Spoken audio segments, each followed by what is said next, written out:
قریش مکہ کا یہ عذر تھا، ان کی یہ سوچ بنی ہوئی تھی کہ اگر وہ اسلام قبول کر لیں تو عرب مشرک قبائل ان کے دشمن بن جائیں گے،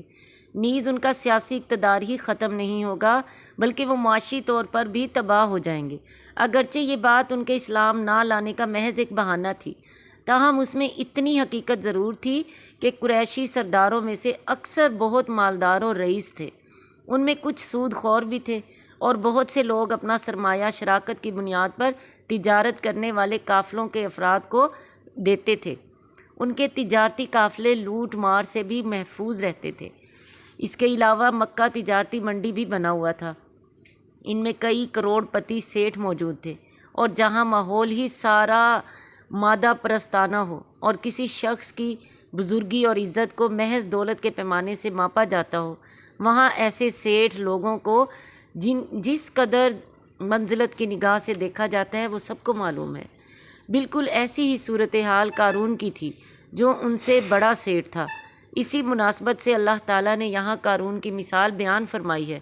قارون صرف یہی نہیں کہ بنی اسرائیل سے تعلق رکھتا تھا، بلکہ حضرت موسیٰ علیہ السلام کا چچا زاد بھائی تھا۔ اللہ نے اسے بے پناہ دولت عطا کر رکھی تھی، اونٹوں کے ایک قافلے پر اس کے خزانے کی چابیاں لادی جاتی تھیں، اور پورے علاقے کا رئیس اعظم تھا۔ سیدنا موسیٰ علیہ السلام نے اس سے زکوٰۃ کی ادائیگی کا مطالبہ کیا۔ اس کی زکوٰۃ بھی کروڑوں کے حساب سے بنتی تھی، لہٰذا اس نے زکوٰۃ کی ادائیگی سے انکار کر دیا۔ انسان کی فطرت ہی کچھ ایسی ہے کہ وہ جتنا زیادہ دولت مند بنتا جاتا ہے اتنا ہی وہ 99 کے پھیر میں پڑ جاتا ہے۔ اپنی تجوریوں سے کچھ نکالنے کی بجائے اس کا یہی جی چاہتا ہے کہ ان میں مزید کچھ ڈالا جائے۔ حضرت موسیٰ علیہ السلام کے زکوٰۃ کی ادائیگی کے مطالبے پر نہ صرف یہ کہ اس نے زکوٰۃ دینے سے انکار کیا، بلکہ بنی اسرائیل سے نکل کر وہ مخالف پارٹی یعنی فرعون اور اس کے درباریوں سے مل گیا۔ آدمی مالدار بھی تھا اور ہوشیار بھی، لہٰذا فرعون کے دربار میں اس نے ممتاز مقام حاصل کر لیا، اور فرعون اور حامان کے بعد تیسرے نمبر پر اسی کا شمار ہونے لگا۔ جیسا کہ سورہ مومن کی آیت نمبر 23 اور 24 میں ہے، ہم نے موسیٰ علیہ السلام کو اپنی نشانیوں اور کھلی دلیل کے ساتھ فرعون، حامان اور قارون کی طرف بھیجا تو وہ کہنے لگے کہ یہ تو ایک جادوگر ہے، سخت جھوٹا ہے، استغفر اللہ۔ یہ بھی انسان کی فطرت ہے کہ اگر اللہ اسے اپنے انعامات سے نوازے تو وہ اپنے آپ کو عام انسانوں سے کوئی بالا تر مخلوق سمجھنے لگتا ہے۔ اس کی گفتگو، اس کا لباس، اس کی چال ڈھال، اس کے رنگ ڈھنگ، غرض اس کی ایک ایک ادا سے نخوت اور بڑائی ٹپکنے لگتی ہے، اور وہ دوسروں کو کسی خاطر میں نہیں لاتا۔ یہی صورتحال قارون کی تھی۔ بنی اسرائیل کے کچھ بزرگوں نے اسے ازراہی نصیحت کہا کہ اگر اللہ نے تمہیں مال و دولت سے نوازا ہے تو اپنے آپ کو ضبط اور کنٹرول میں رکھو، بات بات پر اترانا کوئی اچھی بات نہیں ہوتی، اور نہ ہی اللہ ایسے لوگوں کو پسند کرتا ہے۔ یعنی تمہاری دولت کا بہترین مصرف یہ ہے کہ اسے اللہ کی راہ میں خرچ کر کے اپنی عاقبت سنوارنے کی کوشش کرو، نہ یہ کہ مال کے نشے میں چور ہو کر دوسروں کو حقیر سمجھنے لگو۔ اس سے خود کھاؤ، پیو، پہنو، اور جو بچ جائے اس سے خویش و اقارب اور دوسرے لوگوں کی مالی اعانت کرو۔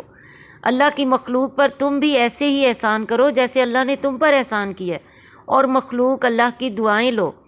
اور اللہ کے فرما بردار بن کر رہو۔ اپنے مال و دولت کا دوسروں پر روب جمانا کوئی اچھا طریقہ نہیں۔ تمہاری اس دولت میں جو دوسروں کا حق ہے اسے ادا کرو، اور معاشی اور معاشرتی ناہمواریوں کا باعث نہ بنو۔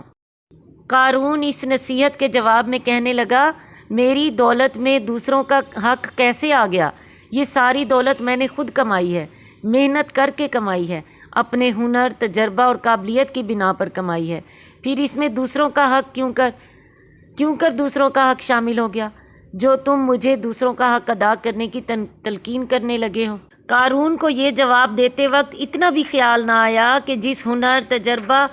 اور قابلیت کا وہ ذکر کر رہا ہے وہ اسے اللہ نے ہی بخشی ہے، لہٰذا وہ اپنے حقیقی محسن کو بھول کر اپنی دولت اور لیاقت پر ناز کرنے لگا۔ پھر اسے یہ بھی خیال نہ آیا کہ دولت ڈھلتی چھاؤں ہے، اس کے پاس اگر جمع ہو گئی ہے تو اس سے چھن بھی سکتی ہے، پھر یہ دولت کیا امن و سلامتی کی بھی ضامن بن سکتی ہے؟ کتنے ہی لوگ تھے جو اس سے طاقت اور دولت میں بڑھ کر تھے، لیکن جب انہوں نے سرکشی دکھائی تو اللہ نے تباہ و برباد کر کے رکھ دیا، اور اپنی ساری دولت اور خزانے اپنے پیچھے چھوڑ کر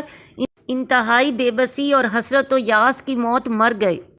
اللہ تعالیٰ قارون سے پہلے بہت سے لوگوں کو ہلاک کر چکا ہے جو قوت میں اس سے سخت اور مال و دولت میں اس سے زیادہ تھے، اور مجرموں کے گناہوں کے متعلق ان سے پوچھا نہ جائے گا، یعنی مجرموں کے تمام اعمال و اقوال کا ریکارڈ اللہ کے ہاں پہلے سے ہی موجود ہے۔ یہ ضروری نہیں کہ مجرموں سے ان کے گناہوں کے متعلق سوال کیا جائے، اور اگر وہ ان کا اعتراف کر بھی لیں تو تب ہی ان کے جرم ثابت ہوں گے، اور قیامت کے دن ان سے پوچھا بھی جائے گا تو ان کے خلق خدا کے سامنے ذلیل و رسوا کرنے کے طور پر پوچھا جائے گا۔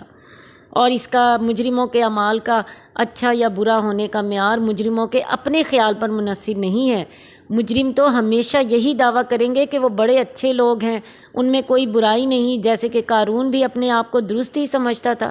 لہٰذا مجرموں کو جو سزا ملے گی اس کا انحصار اس بات پر نہیں ہوگا کہ آیا مجرم خود بھی اس کام کا جرم سمجھتا ہے یا نہیں سمجھتا۔ فَخَرَجَ عَلَىٰ قَوْمِهِ فِي زِینَتِهِ، پھر ایک دن قارون اپنی قوم کے لوگوں کے سامنے بڑے ٹھاٹھ باٹھ سے نکلا۔ قَالَ الَّذِينَ يُرِيدُونَ الْحَيَاةَ الدُّنْيَا، کہا ان لوگوں نے جو دنیا کی زندگی کی زیب و زینت چاہتے تھے، یا لیتا، اے کاش، لنا، ہمارے لیے بھی ہو، مثلا، اسی جیسا، ما اوتیا قارون، جو قارون کو دیا گیا ایسا ہمارے لیے بھی ہو۔ کاش کا لفظ استعمال کیا۔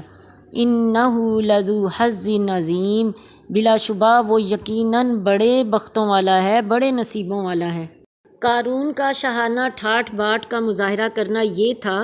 کہ اس کے کچھ گھڑ سوار خادم اس سے آگے چل رہے ہوتے تھے اور خود لباس فاخرہ پہنے ایک عمدہ گھوڑے پر سوار تھا،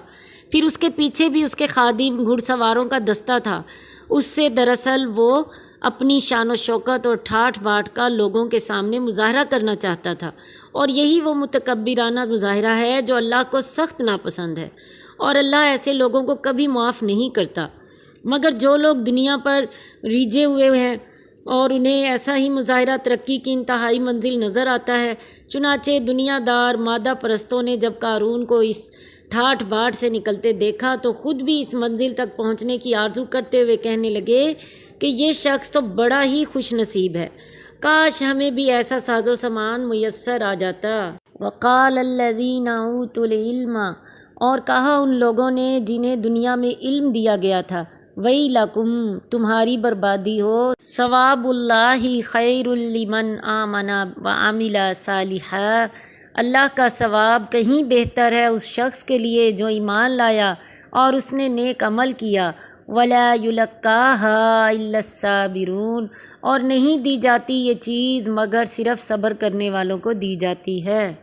اس آیت میں علم سے مراد شریعت ہے، علم شریعت، یعنی جو لوگ یہ سمجھتے ہیں کہ آخرت کی کامیابی کے مقابلے میں دنیا کا ساز و سامان جتنا بھی ہو وہ کچھ حقیقت نہیں رکھتا،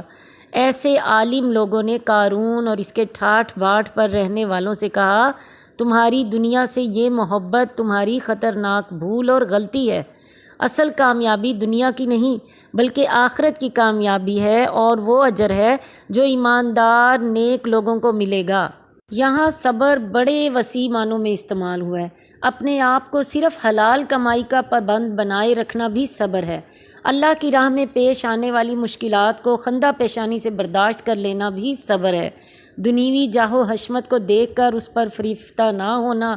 یہ بھی صبر ہے، اور اخروی نجات اور کامیابی کو مطمع نظر بنا کر اپنے آپ کو احکام الہی کا پابند بنانا بھی صبر ہے، یعنی آخرت کا ثواب اور کامیابی انہی لوگوں کو نصیب ہوگی جنہوں نے اس دنیا میں صبر، استقلال اور ثابت قدمی کا مظاہرہ کیا ہوگا۔ فَخَسَفْنَا بِهِ وَبِدَارِهِ الْأَرْضَ، پھر ہم نے قارون اور اس کے گھر کو سب کچھ زمین میں دھسا دیا۔ فَمَا كَانَ لَهُ مِنْ فِئَةٍ يَنْصُرُونَهُ مِنْ دُونِ اللَّهِ، تو اس کے حامیوں کی کوئی جماعت ایسی نہ تھی جو اللہ کے مقابلے میں اس کی مدد کرتی۔ وَمَا كَانَ مِنَ الْمُنْتَصِرِينَ، اور نہ ہی وہ خود بدلہ لے سکا۔ کہتے ہیں کہ قارون جب موسیٰ علیہ السلام کا مخالف بن کر فرعون سے جا ملا تو اس نے حضرت موسیٰ علیہ السلام کو بدنام کرنے کے لیے ایک سازش تیار کی اور ایک فحشہ عورت کو کچھ دے دلا کر اس بات پر آمادہ کیا کہ وہ آپ علیہ السلام پر زنا کی تہمت لگا دے۔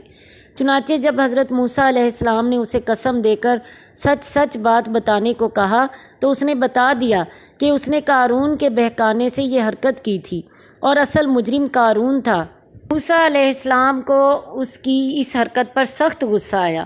آپ علیہ السلام نے اس کے لیے بد دعا کی۔ یہ اسی بد دعا کا اثر تھا کہ قارون اپنے محل، اپنے خزانوں اور خادموں سمیت زمین میں دھنسا دیا گیا۔ زمین کا اتنا ٹکڑا ہی سارے کا سارا عام سطح زمین سے